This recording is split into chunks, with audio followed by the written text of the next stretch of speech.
and we'll trim it once we have it posted.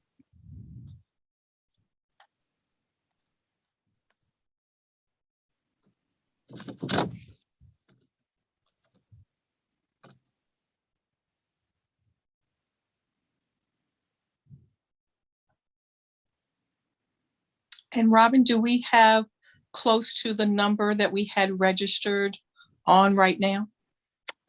Fairly close. I think we ended up with 17 registered. There are 12 here now. Thank you.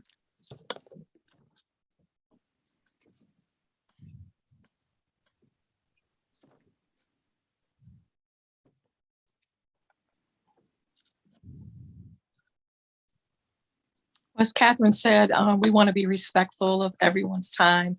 We are time conscious that you could be doing many other things, but you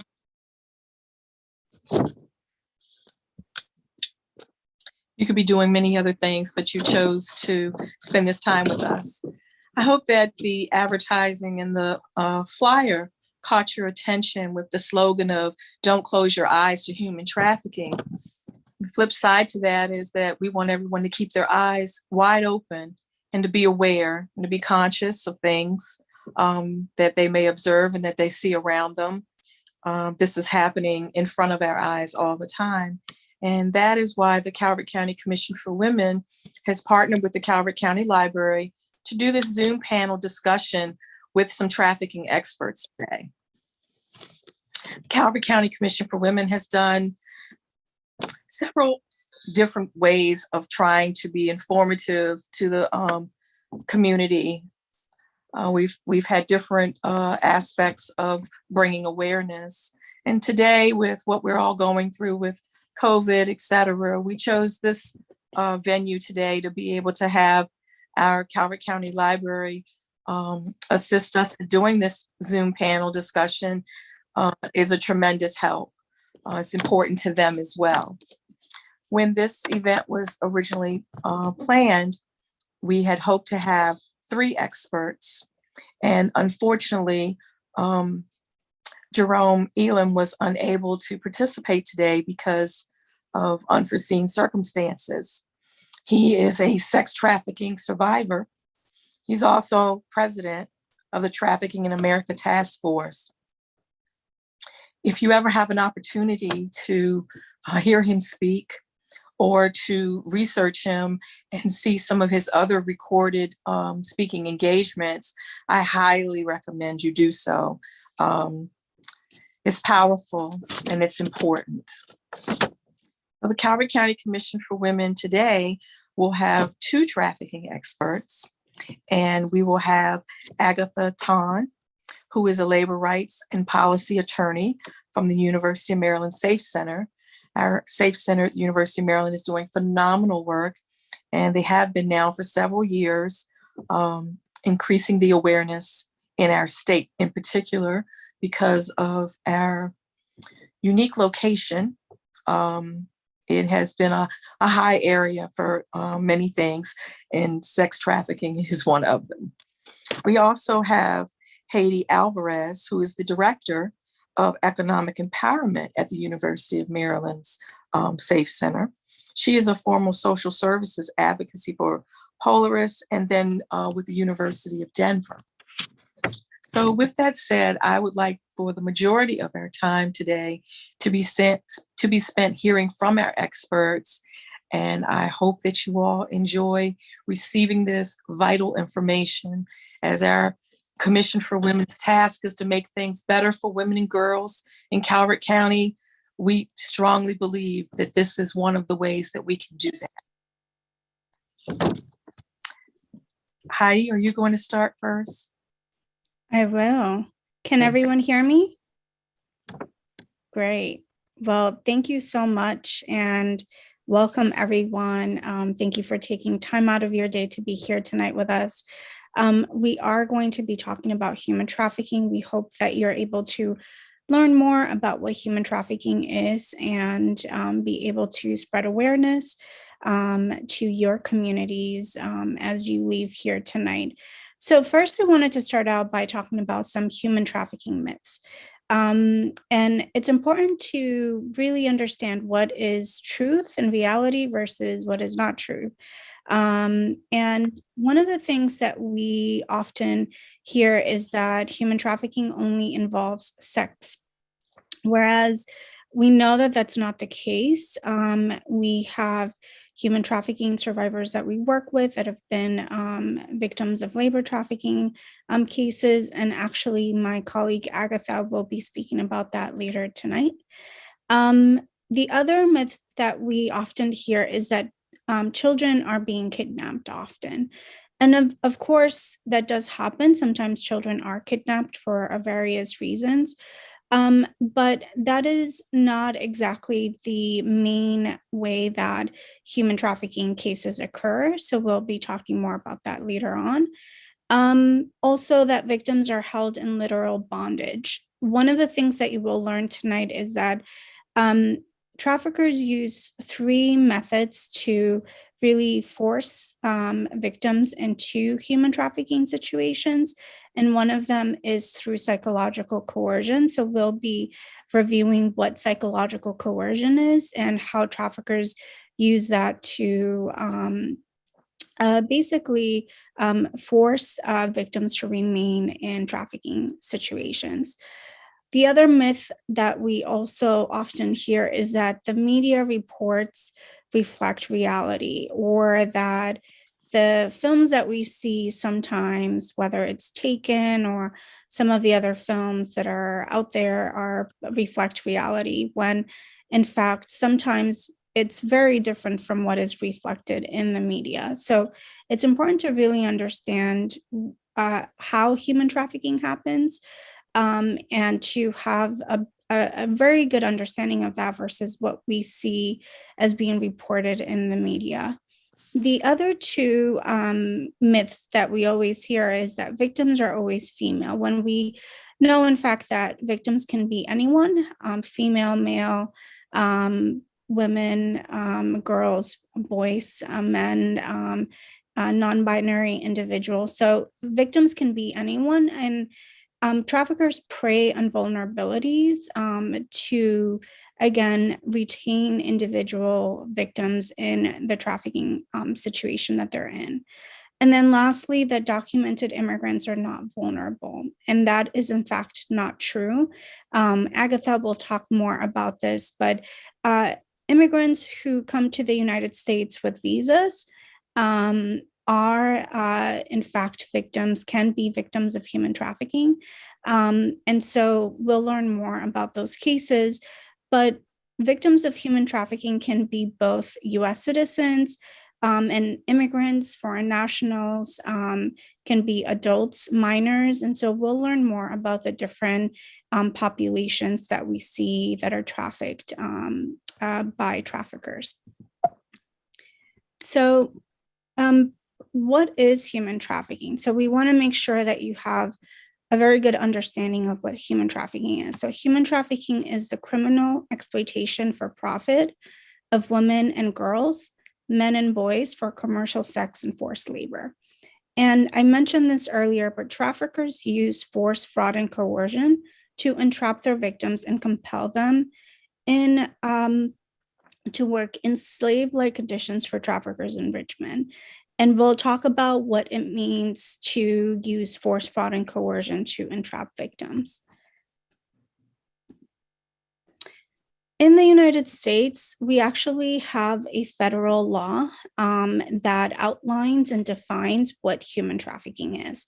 So the U.S. Trafficking Victims Protection Act, or the TVPA of 2000, really codify and define what human trafficking is in the United States, and allowed the different agencies, such as law enforcement agencies, prosecutors, service providers, to be able to use the law to provide services to survivors, but also to arrest traffickers. So sex trafficking is the recruitment, harboring, transportation, provision, obtaining, patronizing, or soliciting of a person for the purpose of a commercial sex act. in which the commercial sex act is induced by force, fraud, or coercion. And one of the things that it's important to keep in mind is that when a victim is a minor, so that is anyone under the age of 18, you do not need to prove force, fraud, or coercion for their case to be considered sex trafficking. So keep that in mind, and we'll go through it in a bit. And then second, it also codifies what labor trafficking is. And so that is the recruitment, harboring, transportation, provision, or obtaining of a person for labor or services through the use of force, fraud, or coercion for the purpose of subjection to involuntary servitude, peonage, debt bondage, or slavery. And unlike sex trafficking, when you have a victim who is a minor who is trafficked for the purposes of labor trafficking, you do need to prove force, fraud, and coercion. So that is a minor difference between the two. So we break this down a little bit further because, as you can tell, the language is definitely very legal in a sense. And we really look at what it means in action. So this is one way to really understand what human trafficking is. So we look at the act, we look at the means, and we look at the purpose. So the act can be recruitment. And so we see this in cases where we have a victim who may be recruited for a number of different purposes, maybe for a job. And so they're told, they're promised a job. And so they may sometimes have to pay fees for that job. And then obviously, once they get to the job location, the working conditions may be a bit different, very different from what they expected it to be. Or transportation. So transporting an individual for the purpose of being trafficked. And we see that whether it's for example, taking a minor across state line for the purpose of engaging in commercial sexual exploitation of that minor. Or even, for example, we know that there is a difference between smuggling someone and trafficking them to the United States. So, for example, someone who's smuggled to the United States, it's being smuggled for the purpose of finding potentially a job or for many other reasons, but they're not then being forced to work for someone in slave-like conditions. Whereas someone can be transported to the United States for the purposes of trafficking and then not be able to leave whatever job was promised to them, or in some situations, we see this in cases where there is a victim who is trafficked for sexual exploitation. They're told that a particular job waits for them. They're transported to the United States, but then what happens is that when they arrive, it's very different and they're forced into commercial sex. Harboring and transfer. So holding someone for the purpose of then either transporting them to the actual trafficker or and then being able to have that person be trafficked into either commercial sexual exploitation or labor exploitation. So we have act and then we have means, right? So that's really looking at what are the means that traffickers are using to compel that person that's being trafficked to remain in that trafficking situation. And we'll talk a little bit more about this. We'll go into more details.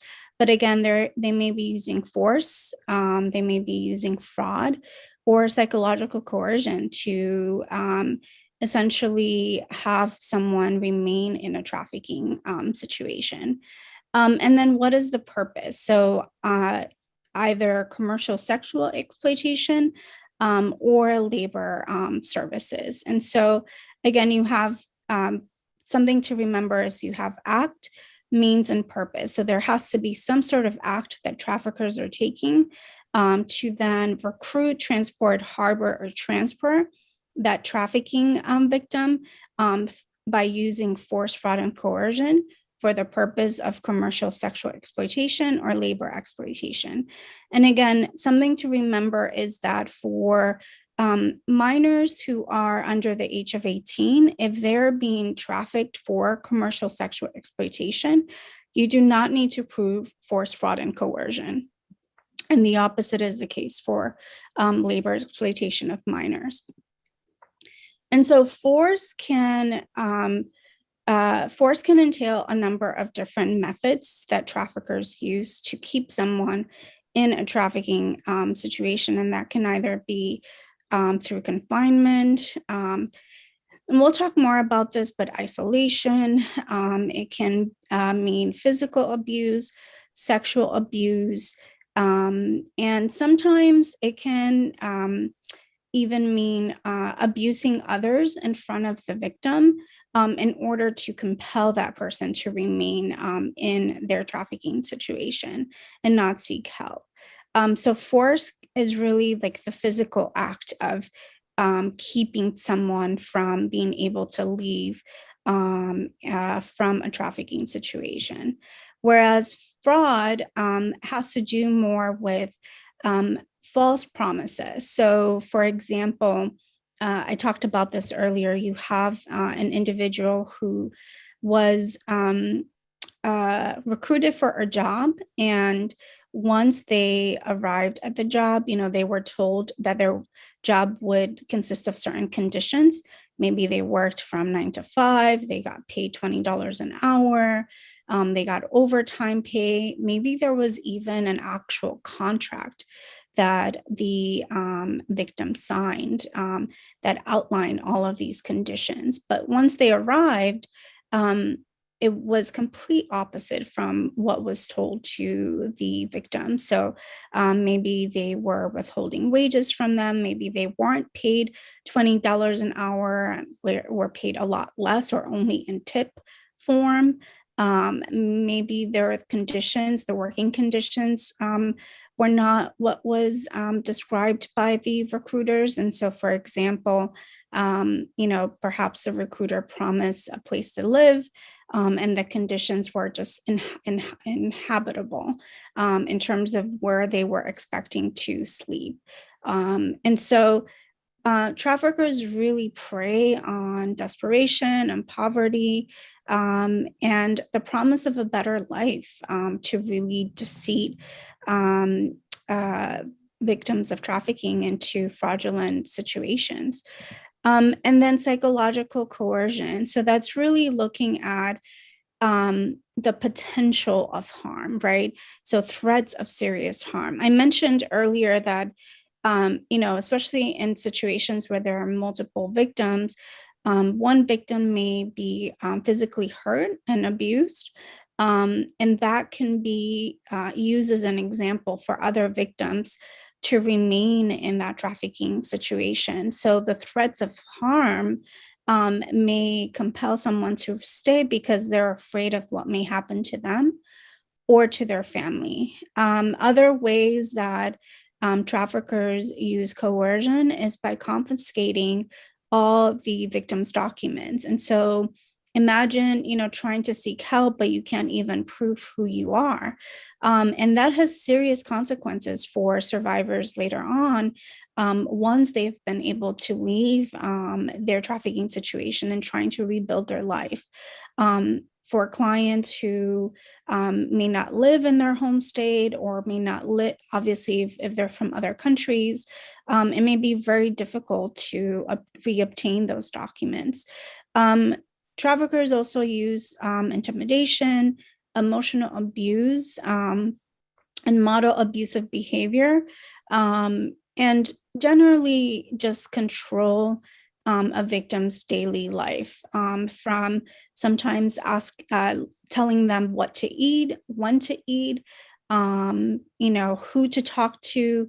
And so it sometimes creates a dependency, especially in many cases where the client and the victim may not speak English. It may be really difficult for them to seek help.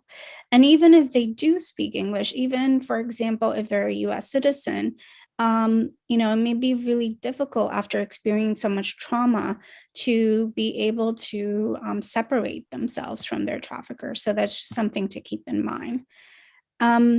So traffickers use a strategy of manipulation, and I really like using this power and control wheel that was created by Polaris Project that really outlines the different types of strategies that traffickers use. They're really smart. So they may use coercion and threats, intimidation. They may use privilege, so treating the victim like a servant, using their superiority, either because maybe they belong to a higher socioeconomic level than the victim themselves, using economic abuse. So either we see this with victims who are trafficked through commercial sexual exploitation, creating quotas in terms of that they have to meet, in terms of how many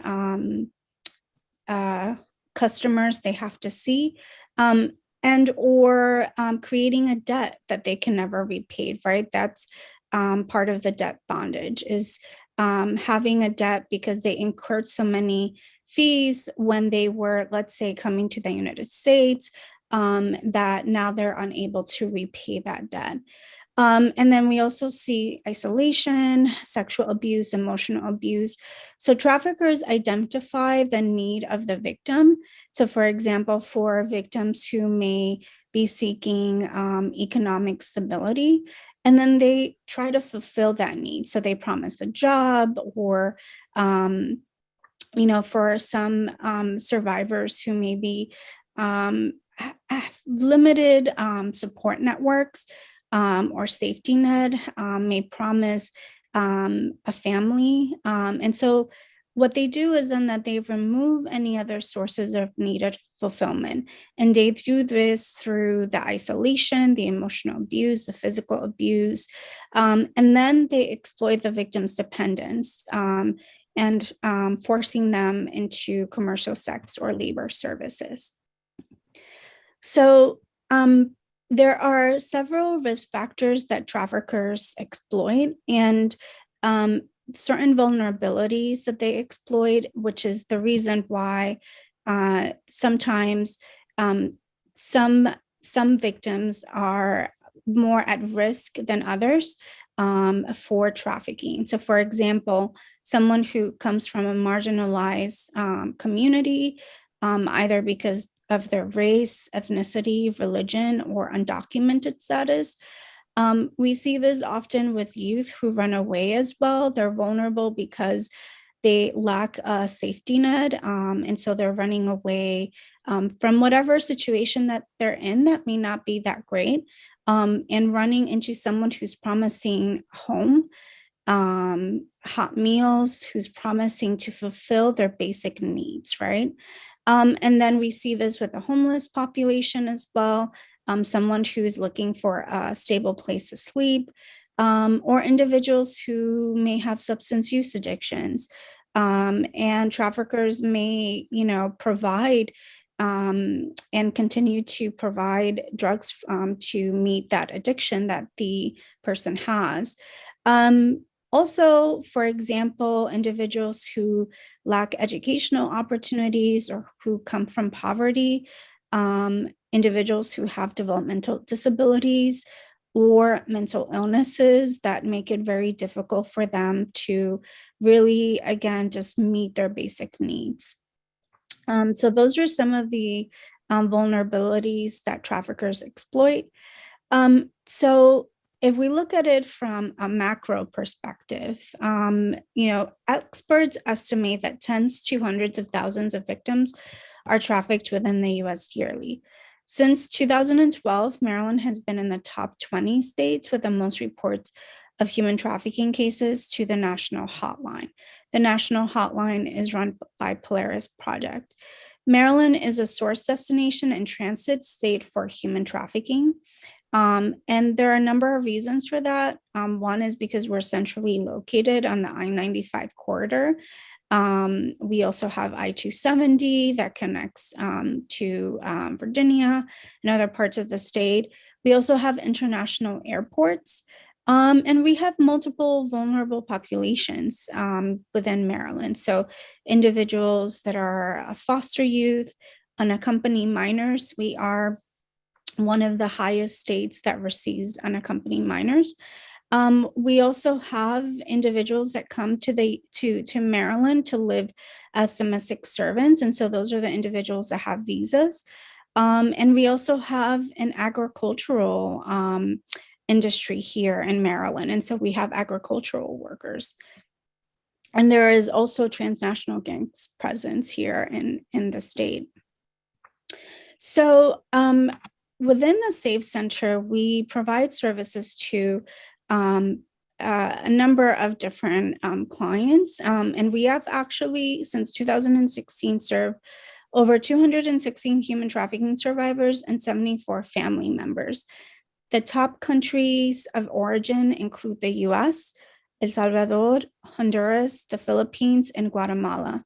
Of these, 53% are sex trafficking survivors, 28% are labor trafficking survivors, and 8% are sex and labor trafficking survivors. We've also identified high-risk youth that have been served through the center at 11%. And then in terms of the breakdown, 90% of the survivors that we serve identify as female and 10% as male. And in terms of the age, it really varies, but less than 12% or 12% identify survivors are under the age of 18, 27% between the ages of 18 and 24, 32% between the ages of 25 and 35, and then 29% older than 35 years of age. And then in terms of the breakdown in terms of ethnicity and nationality, 38% of survivors identify as part of the Latinx community, 39% identify as Black and or African American, 13% identify as Asian, and 10% as white. So I'm going to pass it on over to my colleague, Agatha. Thank you, Haiti. Thank you so much. So Haiti gave a great overview of everything. I'm going to drill down a little bit further on what is labor trafficking. As I understand and thank you to our host this evening for inviting us. Understand that you want to learn more in particular about labor trafficking. It is, even though it is the most prevalent form of trafficking in the world, it is often the most misunderstood or still a lot of mystery of what is labor trafficking as opposed to sex trafficking. So the University of Maryland Safe Center has seen lots of different types of labor trafficking cases in the state of Maryland, including sexual servitude, which would be where someone is being forced to essentially engage in sexual relations with someone, but not for commercial purposes. Sexual servitude within their own home. Again, when something is for commercial sex, that would make it sex trafficking. But when it's just within someone's own home, that is where sexual servitude. And a lot of times, sexual servitude is actually the use of force that goes along with other types of forced labor. In-home elder care or assisted living facilities, hotels and hospitality services, agriculture, cleaning or domestic work, nanny, childcare, manufacturing, construction, beauty services, forced criminality such as drug trafficking or panhandling, retail sales, and also teaching and childcare centers. So this is just a sort of a summary of the industries we've seen cases in. By and large, the largest form of labor trafficking in the United States is domestic servitude. That is people working as domestic servants in homes. And that's certainly the case also for the Safe Center, that our largest percentage of labor trafficking cases are domestic servitude cases. Some of you may know, Maryland has its own labor trafficking statute, the Maryland Anti-Exploitation Act of 2019. The University of Maryland Safe Center was very instrumental in helping pass this law. went into effect at the end of 2019. There's not been a case study yet brought under it, probably largely due to the pandemic. But it largely follows the federal statute that Haiti mentioned earlier. The key difference is it is only a criminal statute, so there's no private civil right of action, unlike the TVPA or the Trafficking Victim Protection Act. But the definition is the same. And I just want to emphasize again that we're looking for force, fraud, or coercion. You don't have to have all three elements present. Any one of those elements would tip something over into a situation of trafficking. The other thing that I wanted to just highlight, even though it's not here on the slide, is that the Maryland's labor trafficking statute really goes into a lot of detail around the issue of debt bondage that Haiti also mentioned earlier, regarding whether there's real or fictitious debt. Debt can be both an element of fraud in the sense that a trafficker is saying that someone has a debt which they don't actually have, and there's actually no record of it, and there's no record of paying it down, but just a fictitious debt that suddenly is put on someone's head that they have to work it off. Or it could be a real debt that someone incurred, thinking that the job was going to be different than it was, and then realizing that they are in way over their head, and that debt is used as a mechanism to continue to compel someone to stay in a situation of forced labor. And the Maryland statute does a great job of explaining the debt bondage issue. Next slide, please.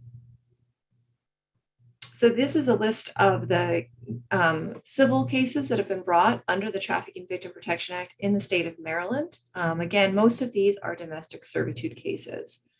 Some of these cases are clients of the SAFE Center. But this list was put together by the Human Trafficking Legal Center, one of our key partners. Next slide, please. And then in terms of criminal prosecution, there have been two cases in the state of Maryland, US v. Edwards and US v. Procoso, again, both domestic servitude cases. In the case of US, it's okay. That's all right, go ahead. I want to make sure we have time for questions at the end, so that's okay, please go ahead. So you might be asking, if you just click the slide one more time, Haiti, the second part will come up. Yeah, there, it's obviously a very fine line sometimes between labor exploitation and labor trafficking. And generally we think about these things as existing on a spectrum.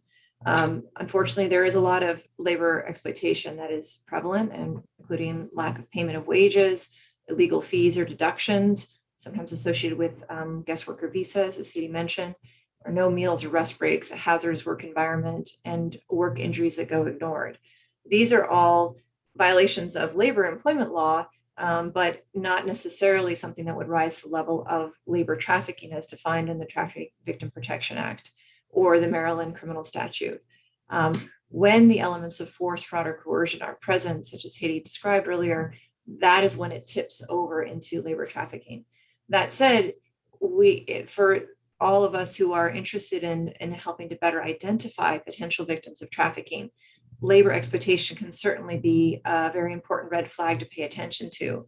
And increasingly across the United States, task forces are using wage theft as an issue to kind of hone in on, and even sometimes bringing charges of grand theft when there has been really egregious wage violations can often be an indicator that there is something more nefarious going on. And next slide, please. Yeah, so what are some of the warning signs to be on the lookout for, particularly for labor trafficking? One is that someone's not paid or paid very little. I've also, many times I've seen with my clients, they're not paid directly. They're paid, but in an account that they don't actually have access to. Money might be sent home directly to their family members. And that's actually a violation of employment law in the United States. You have to be paid in US currency if the work took place in the United States, and you have to have access to that funds, unless you authorize in writing for it to go somewhere else. But generally, if you work in the United States, you get to be paid in the United States and have access to those funds. Or someone owes a debt to an employer or a related third party, such as a recruiter.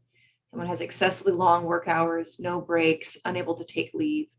Someone's very fearful of their employer, rarely is able to speak or make eye contact with people when their employer is around. This, I think, is important, especially important for those of us who might be in a role of maybe you work for an agency that is involved in investigating workplace violations, or maybe wants to be involved in trying to detect trafficking in our community. It's really important, if you think that there might be a victim, to try to not interview or talk to that person anywhere near the work site, or anywhere where even their employer might be aware that you're talking to them. It's because of the very understandable fear of retaliation. And another vulnerability or kind of warning sign is that if someone lives with their employer, or their employer provided housing, and similarly has a very difficult time speaking with, having outside guests, or coming and going freely, both from work and housing. The employer has control over their passport, their ID, or their bank account, all of the documents that Haiti mentioned earlier. That's a big red flag. And they're not allowed to leave the site without the employer's consent. They're always accompanied by an employer or agent. We see this a lot in domestic servitude cases, where domestic servants are at home all day long, and if they go grocery shopping, they're driven to the grocery store. They are never really have the time or even the ability to even do their job without supervision of their employer. And then work-related injuries, or just generally poor health conditions that the person's not able to take care of. One of our colleagues in this field of work often says, if you are wondering if someone might be a survivor of labor trafficking or trafficking in general, just ask them when was the last time they were allowed to see a dentist. And that is often a really big indicator of the lack of health care and how much they were under the control of their employer. They can't even access basic health care. Next slide, please. So Haiti mentioned some of the populations that are particularly vulnerable to trafficking in general. I'll just reiterate that those that are very vulnerable to labor trafficking in particular are foreign nationals, especially with or without status. We see a lot of labor trafficking within guest worker programs. Workers are particularly vulnerable in that situation because their visa, and therefore their immigration status, is linked to their employer sponsor. And the minute they try to leave that employer sponsor, they're out of status. And so that dynamic creates a very key vulnerability. If someone is limited in ability to speak English, especially if their employer is the only bilingual person around that can help them, and they're dependent on their employer to also be the conduit through which they communicate with the world, and or undocumented. Though to some extent, if someone's already undocumented, they have a little bit more freedom already. They're not tied to an employer. So in some ways, persons on guest worker visas are even more vulnerable. They're addicted to alcohol, painkillers, or illegal substances. I've seen labor trafficking cases in the United States of US citizens who are recruited out of rehab centers into fictitious jobs and recruited into forced labor conditions. And really their recruiter exploited their addictions and paid them only with drugs and alcohol. Same thing with homelessness. Definitely have had clients who were homeless or on the brink of homelessness, and that is the vulnerability that their trafficker exploited. They've recently been released from incarceration, living with intellectual disabilities, or working in the informal sort of gig economy. And they're not hired directly, but rather through a subcontractor. I often say that the more sort of attenuated the employment relationship is, often the more vulnerable the worker on the bottom of that sort of long chain of actors can be to fraud and abuse. And then young or inexperienced workers who are not familiar yet with what their rights are in the workplace. And then in terms of industries that are vulnerable, this is sort of similar to the first slide where I mentioned the types of cases we've already seen in Maryland. I like to say that no industry is immune to labor trafficking. I've had clients who had no education and are illiterate in working in domestic work. And I've had clients who have PhDs in special education and were trafficked through an H-1B visa program. for jobs that just didn't exist, and then really were held in condition of forced labor due to debt bondage. So you get the full spectrum. Unfortunately, this is an issue that touches just about every industry, but in particular, we see forced labor in agriculture, and aquaculture, food industry, particularly food processing and packing plants, restaurants and industrial kitchens, domestic work, as I mentioned, nursing homes and home health care, the service sector, such as retail and food delivery services, cleaning and care services, trucking and warehouses, construction and landscaping, the beauty industry, and hospitality. And finally, I just wanted to give you a few examples of some case studies. So the cases that we mentioned earlier, the Maryland cases that are in the state of Maryland, and just to sort of unpack a little bit more, what do I mean by domestic servitude? These are all cases that were brought in Maryland. Some of them are civil suits and some of them are criminal suits. They involve workers who were brought to the United States on valid visas.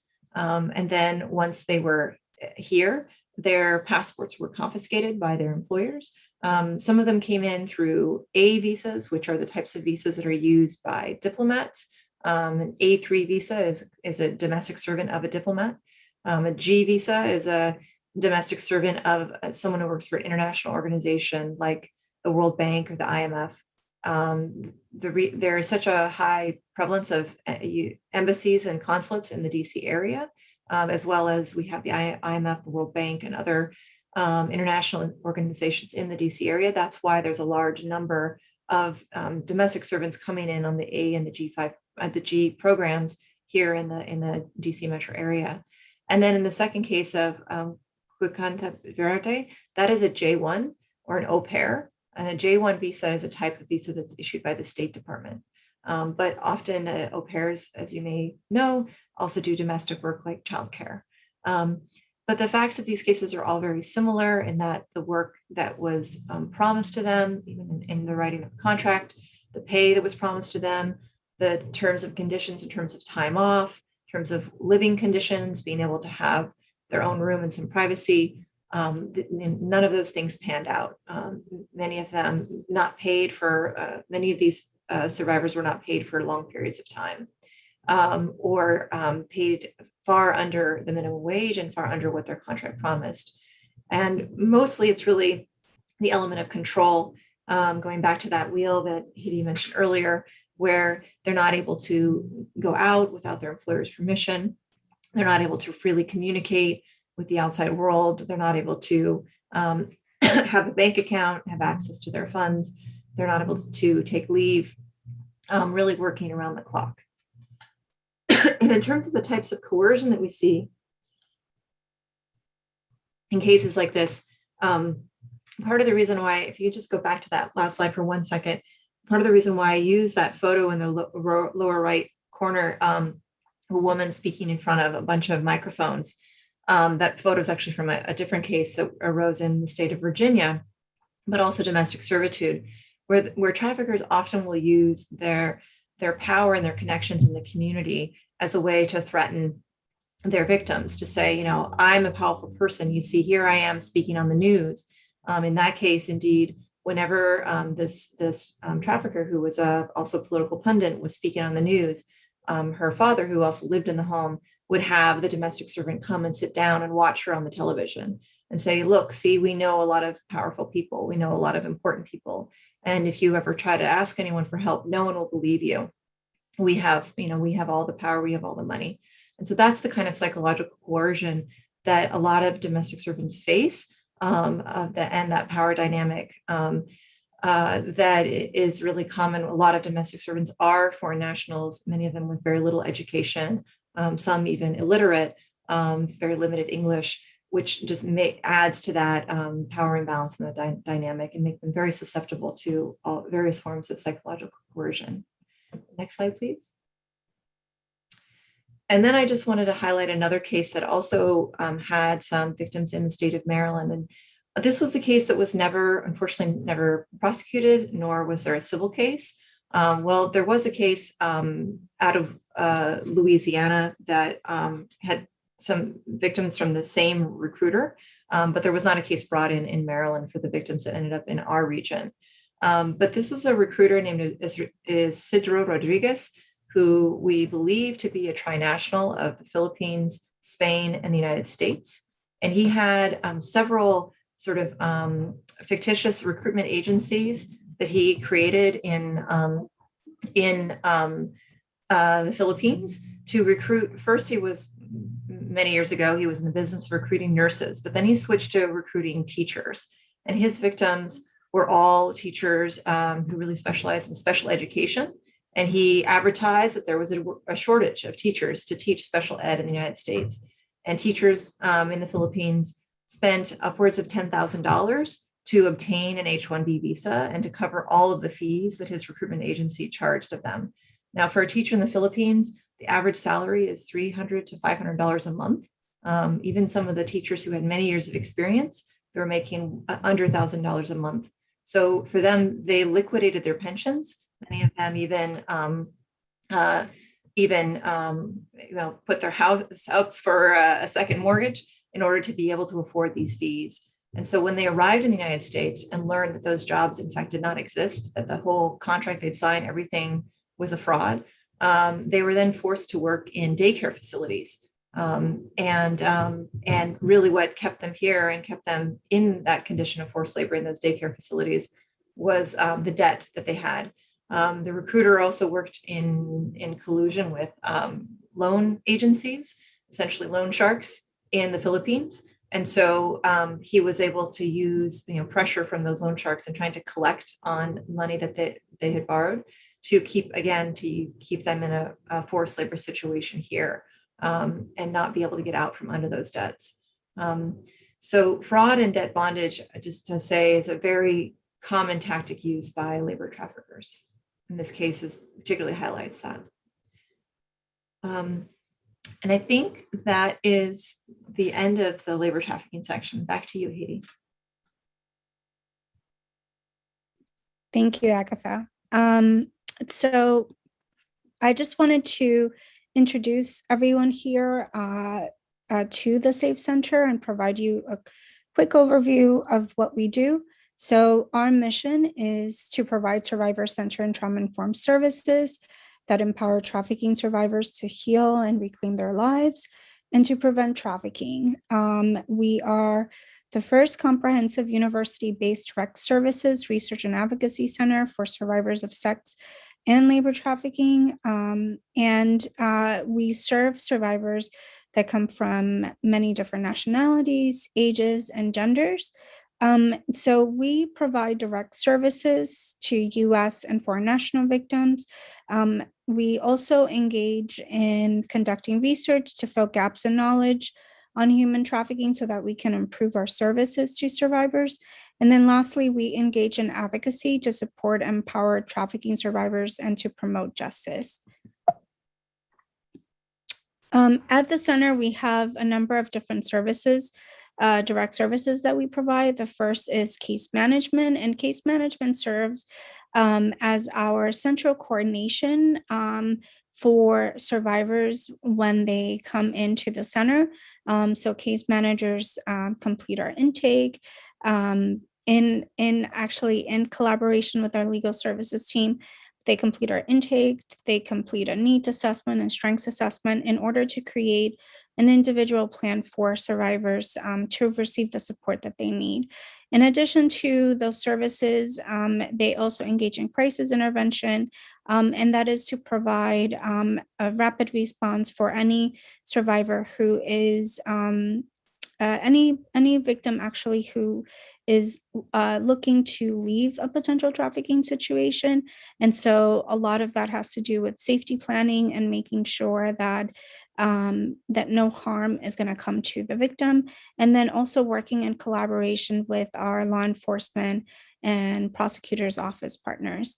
The other service that we provide is mental health therapy, so clinical services to help clients address any trauma that they've experienced and just to help process what they've been through. And so we provide individual therapy service in both Spanish and English. And then also our clinical team also actually provides and supports a prevention program within Prince George's County high schools that is aimed at high school students and staff to provide awareness on human trafficking and what to do if they ever suspect that a friend of theirs is a victim of trafficking, or even if they themselves might be potentially going through a trafficking situation. And then the other services that we provide are legal services. So we have our immigration legal services team that provides support to our clients in filing for T visas, and a number of different immigration legal remedies. And in addition to that, also referrals and connections to other types of legal needs, whether it's representation for family law cases, or housing assistance, or even assistance with criminal justice advocacy. And then finally, we have our economic empowerment team, which I lead, and we provide a number of different services through economic empowerment. We really focus on education, economic empowerment and employment opportunities, housing and basic living needs. And then we do all of this in collaboration with our other services at the center. So education to help clients who are interested in completing high school or applying for college or a vocational training program. So providing assistance with learning about different programs available, applying for the program. We also actually have a partnership with the University of Maryland at College Park, utilizing a online language learning program platform called Voxy, so that some of our clients who are interested in furthering their English language skills are able to use this online platform to learn English from their home. And we have so far distributed actually 25 Chromebooks to survivors at the center, so that they can access Foxy, but also continue receiving support, other support at the center. In addition to that, we also provide employment search support for clients who are looking for a job, mock interview preparation, resume review. And then we also actually have a couple of different services in partnership with the University of Maryland, including something called TERP Tax, which is a tax preparation service that is going to come in handy as we enter our tax season, where we provide free tax preparation services for survivors who meet several, depending on their income level, but are able to receive that supporting services through TERP Tax, which is a program that is led by a university professor and coordination with accounting students. And then lastly, we are gearing up to start our housing program. And this is a housing program that is actually in collaboration with Montgomery County to provide rapid rehousing assistance to survivors to be able to find a stable place to live. And we would be providing between 18 to 24 months of rental assistance, depending on the individual client or family need. And so in collaboration with Montgomery County, we will be helping clients with the housing search and identification, moving assistance, and other services and needs that they may have as they're moving into their housing. So that is it for us. Thank you so much for having us here tonight. Thank you, Catherine, Ariane, and Robin for having us here. And I am going to stop sharing now. Thank you so much. We did not mention in the beginning that they could utilize the chat for questions. We're going to open it up to allow others to have questions, but I'm going to start off the questions with mine. And I was happy to hear that you were reaching the high school level of students in Prince George's County. And I know that of the 3 countries that you mentioned, the Philippines, Guatemala, and Honduras, there are large populations in Prince George's County from each of those countries as well. So that also heightens the possibility and the issues in particular for that county. Calvert County does not have a high population of either. However, what Calvert County does have is the agricultural and the businesses in particular. And I was just wondering, what is the criteria to maybe expand to other counties' high schools? So that's a really good question. So actually that was we've received a grant through the Greater Washington Foundation, Urban League Foundation. And it was specifically to provide prevention activities within Prince George's County to high school students. And that, I would say that funding really helps us just because we want to make sure that we're using evidence-based curricula when we're providing and engaging in outreach activities, especially with high school students. We want to make sure that the message is really geared towards their age level, that it's appropriate, that they are going to be able to really understand what the messaging is and how to seek support. So I think we certainly would love to expand to other counties if possible. So that may be something that our clinical team may be looking at in the future, for sure. Absolutely. Thank you for that. And it's good to know that there are grants available for that. And the evidence-based programming is essential. Glad to know that it's well thought out and being served in a great community. I'm actually from Prince George's County as well. All right. So Agatha just put her contact information in the chat.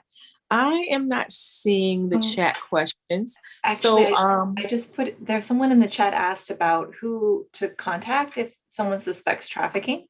And I put in the chat the National Human Trafficking Hotline information, which is the number that Haiti mentioned a couple of times in some of the data. That is the hotline that's run by the Polaris Project, where actually Haiti and I both used to work, so we know it well.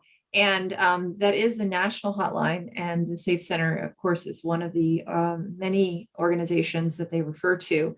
So you can call with a tip, you can call someone, you're trying to help someone report, you can give that number to someone who wants to report on their own. They can text as well to that number, and it's 24 hours, 7 days a week, never closes, not even on holidays. And they have English and Spanish and over 200 other languages. And it really is the best place, kind of the hub, because they will refer out to, depending on the different types of services that somebody might need, they'll be able to connect you. They don't take cases directly and represent people directly, but they are the sort of the hub of the spokes of the wheel, if you understand what I'm trying to say. Oh, thank you, Agatha. That's excellent. And I hope that all of our law enforcement communities are aware of that connection as well. We are getting close to the end, just a couple more minutes for any other questions.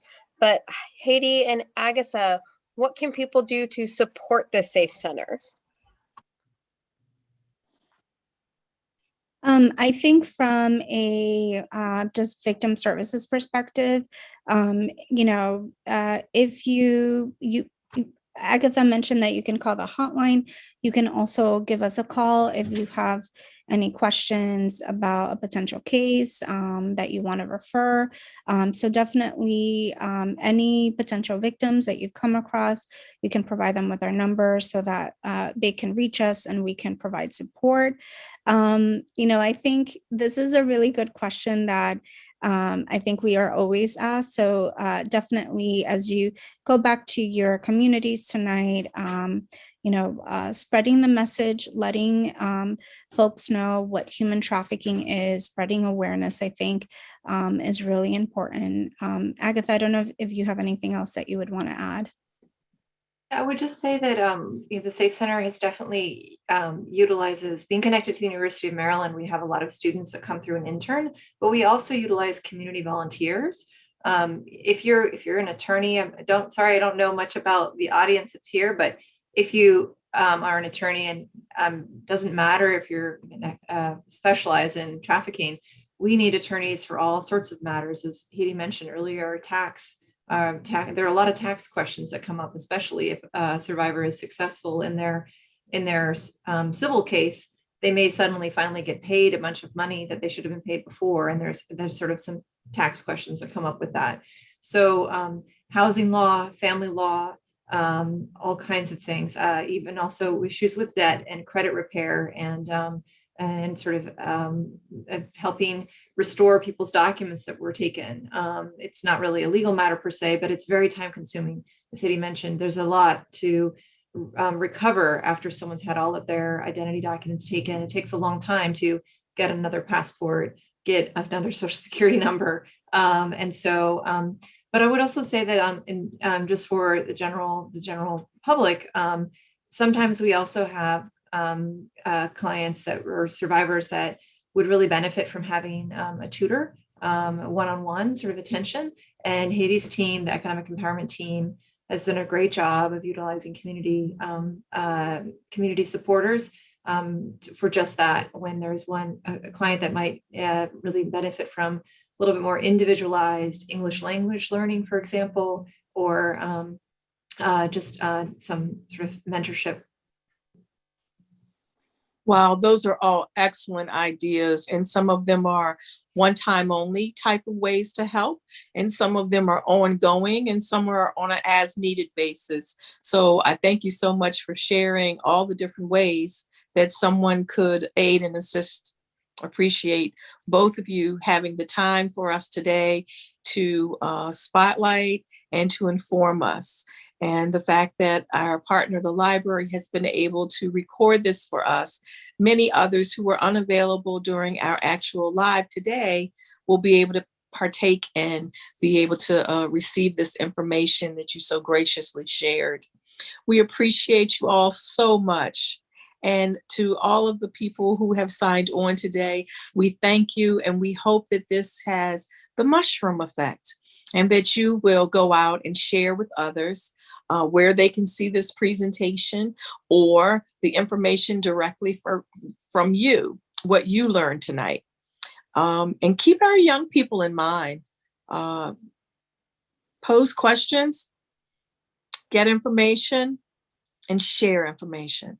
And that's the message that the Commission for Women wants to share with you all this evening. I thank you again.